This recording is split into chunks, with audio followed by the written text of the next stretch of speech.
This is the first time since 1938 they've not got out of the group stages. In 1978, of course, there was a second group stage. It's just mind-blowing. It's not Germany, is it? Yeah. No, it's 4 out of 5 of the last champions have gone out in the group stage. And I don't know if it's a case where you're thinking, well, we're going to do everything the same because we won it, and that obviously worked. But teams have to start realizing that you got to make some changes. They haven't been good enough at all, have they? Mm-hmm. The warning signs were there in the first game against Mexico. They got away with it slightly, Sweden, by the 94th minute winner by Toni Kroos, but they didn't play well then. And they were poor again today, really slow, laborious. The creative players, the Ozils, the Werners, the Draxlers, I know he wasn't there today, but they didn't do anything. They haven't got any firepower. It's a really worrying time for Germany, actually, looking forward to the Euros in a couple of years, looking forward to the World Cup, because these main men, the Krooses, the Ozils, they won't be there in 4 years' time. They arguably shouldn't have been there this time, the way they played. And there's not a lot of depth coming up behind them. Well, we talk about, we've in the last 24 hours, we've talked a lot about Sampaoli not knowing his best team. This is a guy who's won the World Cup, Yogi Löw, and he certainly hasn't had a clue what his best team is in this tournament. You had Plattenhardt start, and then you had Hector. You had Hummels, okay, he was injured, but Rudiger came in, then it was Süle. You had Khedira sitting out, you had Rudy coming in, then you had Gundogan coming in, now he sat out today. You had Brandt, Brandt looked as if he was going to be the best bet and hardly played. Draxler was dropped, Ozil was dropped, then he came back in, and Thomas Müller was on the bench. I mean, this is absolutely bonkers from a German point of view. And Leroy Sané's on a sunbed. And you're hoping that all your attack is going to come from Kimmich, overlapping from right back. Let's go out to Ralf Honigstein, a man whose beard is probably bristling as we speak. I can only imagine. Ralf Honigstein has been, of course, following Germany for so long. Actually wrote a book about the reboot of German football. You might have to write part 2 after this, Ralf. But honestly, I know you weren't even at the game today against Korea. You're there in Moscow with Brazilian fans filing behind you. How do you begin to explain what happened to Germany today? Well, the inquest will be long and hard, and of course all sorts of different things come up, lack of commitment, attitude, a possible split in the team camp, which I don't personally buy, and of course selection issues. I think Craig hit the nail on the head to a certain extent. I think Löw came into this tournament with a very specific idea what the plan A is, what the team is, and when it didn't work he made changes, and then he changed it again for the third game. And Germany never really settled into a rhythm. They never really looked as sharp and as young and as energetic as they did a year ago with a very fresh and experimental team here. And I think his trust and his loyalty to some players was disappointed, was mistaken, misplaced. You look at Sami Khedira, the 2 games he's had, and you have to say he wasn't quite up to it, unfortunately. And I think if you have one of your main midfielders underperforming to such an extent, that has a big knock-on effect. And the lack of cohesion we saw from Germany, the lack of commitment when it came to protecting the back four, supporting the front four, all the things that happened so well, like a machine in 2014, weren't there this time. And Germany ran out of luck. A bit for Toni Kroos in this German team. He's an absolutely wonderful player. And in all fairness, he wasn't at his best, but he's got such high standards. But every time he got on the ball, I felt something might happen. Might happen, yeah. When Brandt came on in both games, I thought something might happen. But when the Ozils got on the ball, even today, I mean, he wasn't the only one. There was probably half a dozen of them, but he's the big one. When I watched him 20 yards out with a chance to take a strike at goal, and he's popping it off to the side. Giving it to other people, it's quite incredible. But the one thing you've always been able to depend on with Germany is the fury, the never say die. Yeah, but it wasn't like that. I think it was very paramount after the first game. The fact that there was Hummels come out and started blaming his teammates. You knew instantly there was problems within the camp. You knew whether Raf's right there, the Bayern lads against the rest of the German team. But Hummels and Boateng were blaming other people. Somebody else was blaming the defenders, and that's unheard of in the German camp. You never hear whispers coming out blaming your teammates. It's not my fault, it's their fault. We needed more help, people running forwards. And it just carried on from there, didn't it? It just absolutely carried on. To be honest with you, they didn't even really have to come out and say it. You can see it on yeah. the field, how there are lines of this team that have 20 yards between each other. There is no real connection between one and the other. Today they lose the ball, and in South Korea, if they were any better on the counterattack, they would have won this game 5-0. I mean, how many times we saw South Korea going in 3v3, 3v2 against Germany, and I know that Germany is pushing forward, but just the lack of organization and structure, and that is something that any of us who have appreciated Germany for years, you know they're going to do that well, the structure and organization, that they're going to do it time and time again, and eventually they're going to wear you out and they're going to win the game. That was never there today, and it was never there in this tournament. Adrian, Monday morning quarterback stuff, I know. Leroy Sané, right? Yeah. It's hindsight. I get it. It might have worked for Yogi Love leaving him out because he maybe felt he wasn't going to be happy around the camp when he's not playing regular. But he made a decision. But think about the games. Think about the Sweden game and this game. Where were Germany most efficient in the second half against Sweden? Down the left-hand side when they put Timo Werner out there. And he did a great job. But he's not a winger, he's a striker. That's where Leroy Sané plays. They bring Gomez on today. What were they looking for? People to get in behind the fullback or people to get early crosses in? Yeah. Leroy Sané. You can't rely on Kimmich all the time. He's a great player, and he's done really well in a hard team to play in. And he's bombing forwards all the time. I know defensively with the ball, but the onus was on him to get right up as a right winger almost and get crosses into the box. You can't rely on your right back to do that continually. But then it shifts your defense all around. So he's in a bad position. It's not like your midfield is working extremely hard to get back and cover for him. Well, the way this World Cup has been going, it is anything but predictable. On the day that Germany crashed out of the World Cup, we're here trying to predict some other results. Mariner, let's see if maybe we can throw out some wild ones and finally get some right. Let's see if we can get any right. Let's see if we can get any right. All right, so this group now, three-way scrap. Yeah. Japan, Poland already eliminated. Yeah, Poland have been absolutely dreadful, partly because of their own play, partly because of the way teams have set up against them. I thought they would win the group. They're obviously rock bottom. They're playing for pride. Lewandowski's not been involved. Milik playing underneath, supposed to be the supplier. Nowhere to be seen. So it's not all Lewandowski's fault. No. This is going to be a difficult game for Poland. Japan set up really well.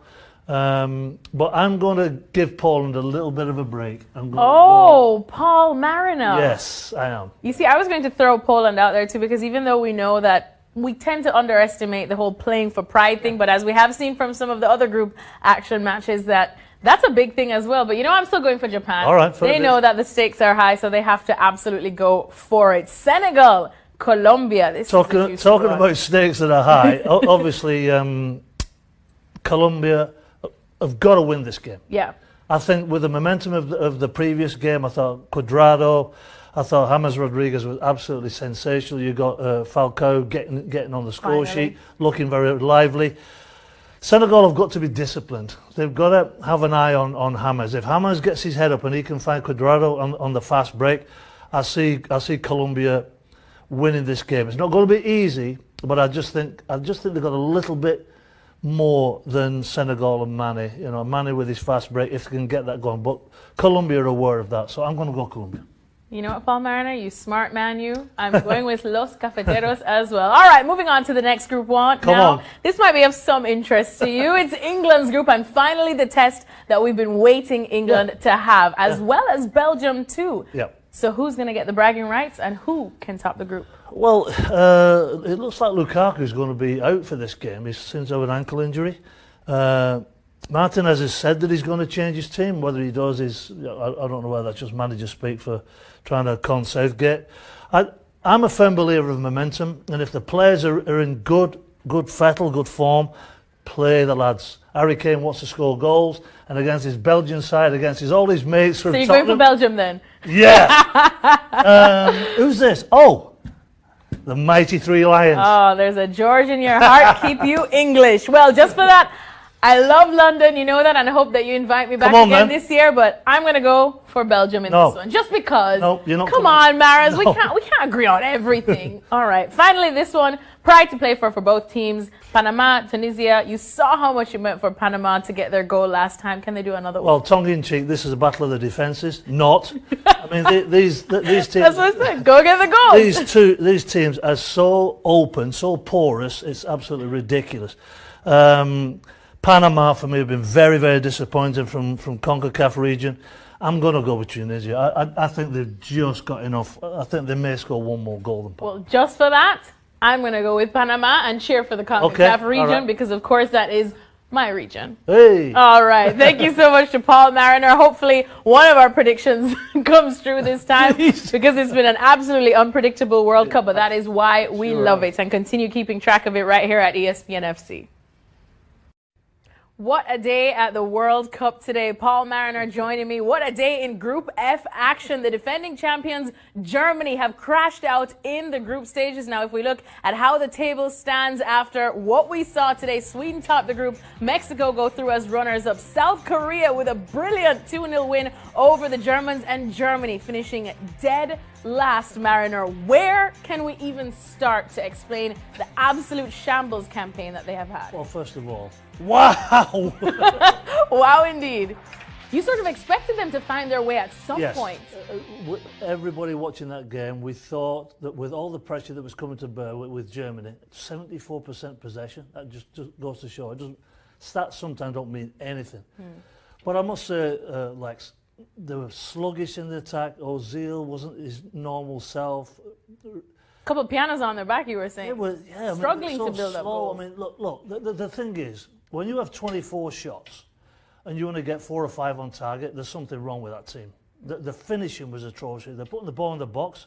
Gomez had a header that he should have put away for fun. Hummels had an incredible chance late on to put it, but they didn't really trouble the goalkeeper. And in the end, the desperation, we'll go to VR with the goal. No doubt that it was a German foot that passed the ball for the goal. So, they go 1-0 down, and we think that's it. So it was a phenomenal day of football, absolutely phenomenal. Now, South Korea may say that they have pride to play for, pride to play for. They still had a really they're fighters, aren't they? outside chance to qualify. Yeah, but we talk about pressure, and we have a little interesting stat for you if we have a look at some of the other World Cup champions that have tried to defend their titles, and you'll see where they have crashed out in the next World Cup. A lot of them have crashed out in the group stages, Paul Mariner. So pressure does speak a lot of it. Do you think that was weighing too much on Germany? No, I don't think so, because they've been there too many times. It's just the fact that maybe this team is either getting old or it's getting a little complacent. We've spoken on ESPN FC about the central defenders. Hummels and Boateng. Boateng obviously didn't play today, but a little bit sluggish, a little bit slow. Sewell comes in today for Boateng. He's still not at Grease Lightning, is he? But when they were in possession, had so much possession, they just didn't have the weapons to break down. You've got to get the ball wide, get it in the box. They didn't have the weapons in the finishing area and in the wide areas with pace to get at this South Korean defence, because in the build-up, Germany was so slow that South Korea had time to get the lines and get the blocks in. So it was painful to watch, actually. But as an Englishman, you just had to throw that in there. Well, quickly before we go, where does Germany go from here? Is this the last that we're going to see of Jogi Löw right there? Normally, yes, exactly. That's exactly what happens. They'll go back. The federation will have a good think about things. But it just seemed as though he couldn't get his team selection right. Muller seems to be, past his best. Timo Werner came in. He had great expectations of him, but he didn't do too much. Ozil was playing at his Arsenal pace. He wasn't playing at his normal international zip pace. And it took Toni Kroos to bail him out the other day in the last minute. So there's a lot of hand-wringing to go on at the federation. Right. Thanks so much to Paul Mariner for now, but do not go anywhere, because I trust you, or I trust that this will not be the last time we are talking about Germany, and what a shocking World Cup campaign it has been for them. So make sure to tune into our show ESPN FC later on ESPN+.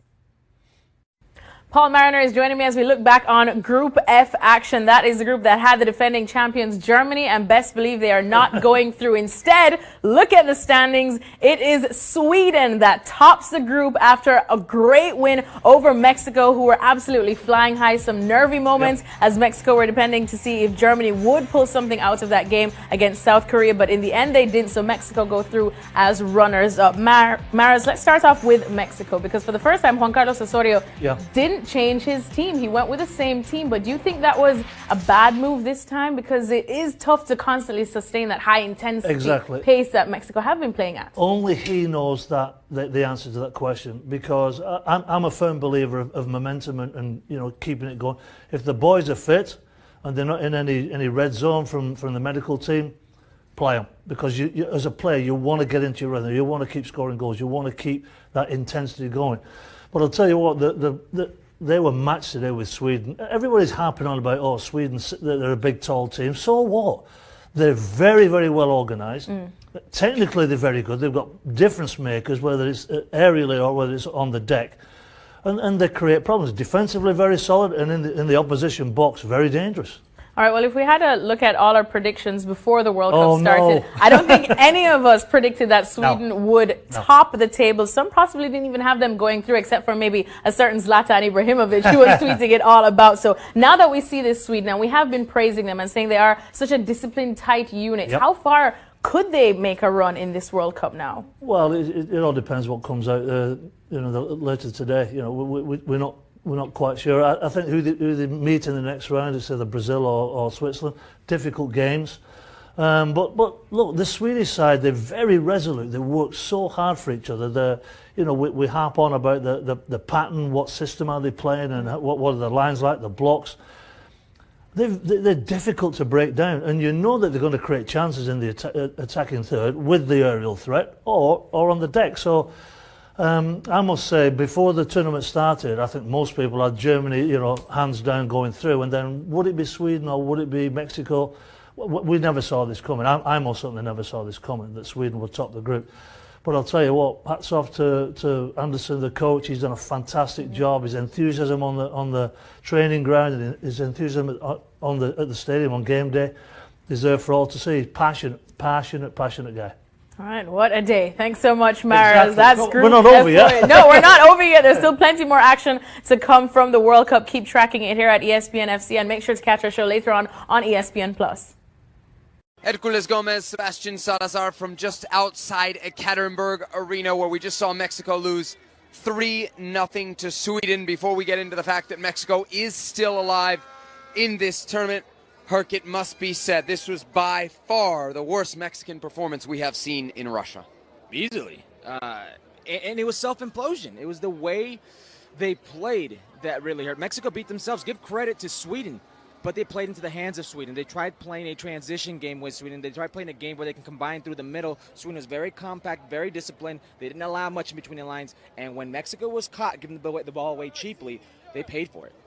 Before this match, you said Mexico getting to 6 points and being left out of the tournament would be the most Mexican national team thing ever. I might argue, recent history suggests, backing into the knockout phase, as they did in 2006, as they did in 2010, is the most Mexican national team thing ever. As they made the World Cup in 2014 as well. Yeah, you're absolutely right. It has to be said. Juan Carlos Osorio and this Mexican national team, when it's mattered most, when it's been Chile 7-0, when it's been Germany 4-1, when it's been a 2-1 versus Jamaica in Gold Cup, and now this performance, they have left a lot to be desired. Who got it wrong today, Osorio or the players? It's a shared blame, absolutely. You can't just put this on But Osorio rolls out the same 11 that did the job against South Korea. How can it be him? Oh, the tactics, just because you put out the same 11 doesn't mean the tactics are the same. They tried playing a way where they thought they can hurt Sweden by playing through the middle, by combining in through lines. That wasn't the case. Sweden held both lines, played disciplined soccer, and when they got caught in transition, they made this Mexican national team pay. And, oh, by the way, at no point did Sweden ever look like they were going to get caught.